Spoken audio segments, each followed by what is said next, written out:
தமிழ்நாடு வணிகர்கள் சங்கங்களின் பேரமைப்பின் 43வது விழிப்புணர்வு மாநாடு இன்று நடைபெறுகிறது.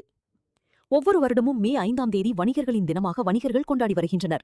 ஒவ்வொரு வருடமும் தமிழ்நாடு வணிகர்கள் சங்கங்களின் பேரமைப்பு சார்பாக மாநாடு நடத்துவது வழக்கம். அதன்படி தமிழ்நாடு வணிகர்கள் சங்கங்களின் பேரமைப்பு சார்பாக 43வது விழிப்புணர்வு மாநாடு திருவாரூரில் இன்று நடைபெறுகிறது.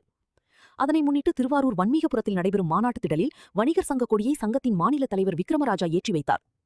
அப்பொழுது செய்தியாளர்களை சந்தித்த விக்ரமராஜா, கார்ப்பரேட் கம்பெனிகளின் ஆன்லைன் வர்த்தகங்கள் அத்துமீறலை எதிர்த்து வணிகர் சங்கங்களின் பேரமைப்பு தொடர்ந்து போராடி வருகிறது. அதற்கு சிறப்பு பாதுகாப்பு சட்டம் இயற்ற வேண்டும் எனவும் தீர்மானம் நிறைவேற்றியுள்ளது. வரக்கூடிய காலத்தில் மத்திய அரசு ஜிஎஸ்டி வரி விதிப்பு என்பதை ஒருமுறை வரியாக்க வேண்டும், சட்ட விதிகளை எளிமையாக்க வேண்டும் என்றும், கார்ப்பரேட் கம்பெனிகளின் அச்சுறுத்தலை அப்புறப்படுத்துவதே இந்த மாநாட்டின் நோக்கம் என்றும் பேட்டியளித்தார். அச்சுறுத்தலிருந்து கார்ப்பரேட் கம்பெனிகளை அப்புறப்படுத்துகின்ற பணியை பேரமைப்பு தொடர்ந்து செய்யும் என்பதை உறுதியோடு, விழிப்புணர்வு என்று சொன்னால் வியாபாரிகள் ஒவ்வொருவரும் கருத்தில் வைத்துக் கொண்டு இந்த மாநாடு வெற்றி மாநாடு அமைத்திட வேண்டும் என்பதை பேரமைப்பு நிர்வாகிகளுக்கு அன்போடு நான் கேட்டுக்கொள்கிறேன். இந்த மாநாட்டில் உங்களுக்கு ஒரு புதிய ஒரு அனுபவமா இன்னைக்கு எந்த திமுகவும் இல்லாமல் அதிமுகவும் புதுசாக விஜய் வந்திருக்காங்க. அவங்க எப்படி அவங்கள்ட்ட எந்த மாதிரி கோரிக்கைகளை எதிர்பார்க்குறீங்க நீங்க? இல்ல, மக்கள் தீர்ப்பே மகேசன் தீர்ப்பு என்பதை நாம் அறிந்தது உண்டு. மக்கள் தீர்ப்பளித்திருக்கிறார்கள். புதிய அரசு அமைய இருக்கிறது. புதிய முதல்வராக பொறுப்பேற்கிறார். அவரிடமும் நாங்கள் கோரிக்கை வைப்பதெல்லாம் தமிழகம் முழுவதும் இருந்திருக்கின்ற வியாபாரிகளுக்கு பாதுகாப்பு அரசு தரப்பட வேண்டும். குறிப்பாக கார்ப்பரேட் கம்பெனிகள், ஆன்லைன் வர்த்தகங்கள், அண்டை மாநிலத்தினுடைய கார்ப்பரேட் கம்பெனிகளுடைய அத்துமீறலை எதிர்த்து தமிழ்நாடு வணிகர் பேரமைப்பு தொடர்ந்து போராடி கொண்டிருக்கிறோம். இதற்கு இந்த மாநில மாநாட்டிலே சிறப்பு பாதுகாப்பு சட்டம் ஒன்றை நிறைவேற்ற வேண்டும் என்ற கோரிக்கையை நாங்கள் நிறைவேற்ற இருக்கிறோம். புதிய அமெரிக்க அரசு அந்த கோரிக்கையை ஏற்று சாமானிய வணிகரை பாதுகாப்பதற்கு சிறப்பு பாதுகாப்பு சட்டம் ஒன்றை நிறைவேற்ற வேண்டும் என்பதை நாங்கள் கேட்டுக்கொள்கிறோம். இந்த ஜிஎஸ்டியை குறைக்கிறதுக்கு திரும்ப நீங்க வலியுறுத்தீங்களா? கட்டாயமாக மாண்புமிகு மத்திய அமைச்சர் நிர்மலா சீதாராமன் அவர்கள் 4 அடுக்கு ஜிஎஸ்டி வரியை 2 கட்டங்களாக குறைத்தார்கள்.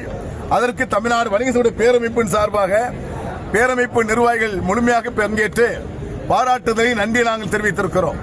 அதே போன்று வரக்கூடிய காலத்திலும் ஜிஎஸ்டி வரி விதிப்பு என்பது ஒருமுனை வரியாக்கப்பட வேண்டும்.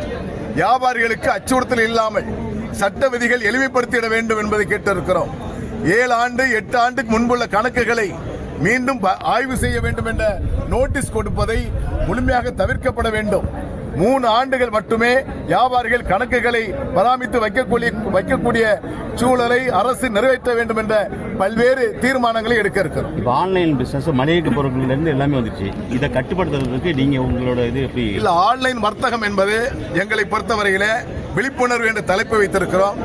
நம் சாமானிய வியாபாரிகளும் அதில் பங்கேற்கக்கூடிய வாய்ப்பை செய்திருக்கிற ஊடகம் மூலமாகவும் பல்வேறு பத்திரிகை செய்தி மூலமாக வெளிப்படுத்தி செய்து கொண்டிருக்கிறோம். கார்ப்பரேட் கம்பெனிகள் என்பது அந்நிய நாட்டு ஆன்லைன் வர்த்தகத்தை மத்திய அரசு தடை செய்யப்பட வேண்டும், கட்டுப்பாடு விதிகளை அமல்படுத்திட வேண்டும் என்பதை தொடர்ந்து வலியுறுத்துறோம். நம்ம ஆட்களையும் ஊக்கப்படுத்திக் கொண்டிருக்கிறோம். நாம் இருந்த இடத்திலே இருந்து வியாபாரம் செய்வதை விட்டுவிட்டு சுழற்சிக்கு ஏற்ப தன்னையும் உருவாக்கி கொண்டு மாற்றங்கள் வேண்டும் என்பதை நாங்கள் உருவாக்கி இருக்கோம். மாநாட்டில் எவ்வளவு பேர் கூடுவாங்க? இன்னைக்கு குறைந்தபட்சம் ஒரு 3 லட்சம் வணிகர்கள் பங்கேற்க இருக்கிறார்கள். தமிழகம் முழுவதும் பார்த்திருப்பீங்க, இன்றைக்கு திருவாரூர் பகுதியெல்லாம் மூவர்ண கொடிகளை கட்டிக்கொண்டு வாகனங்கள் திருவிழா போன்று மக்கள் பயணத்தை பேரமைப்பு நிர்வாகிகள் எடுத்துக் கொண்டிருக்கிறார்கள். காலையிலிருந்து இந்த மாநாட்டு பணிதனை திருவாரூர் மாவட்டத்தினுடைய தலைவர் கே ராமுல் தலைமையிலே இங்கு உணவு குழு மிக சிறப்பாக செயல்பட்டுக் கொண்டிருக்கிறது. காலை, மதியம், இரவு என்று வருகின்ற அத்தனை லட்சம் வியாபாரிகளுக்கும் உணவை கொடுத்துக் கொண்டிருக்கிறோம். ஆகவே வியாபாரிகள் முழுவதும் மிக மகிழ்ச்சியோடு இந்த மாநாட்டில் பங்கேற்றுக் கொண்டிருக்கிறார்.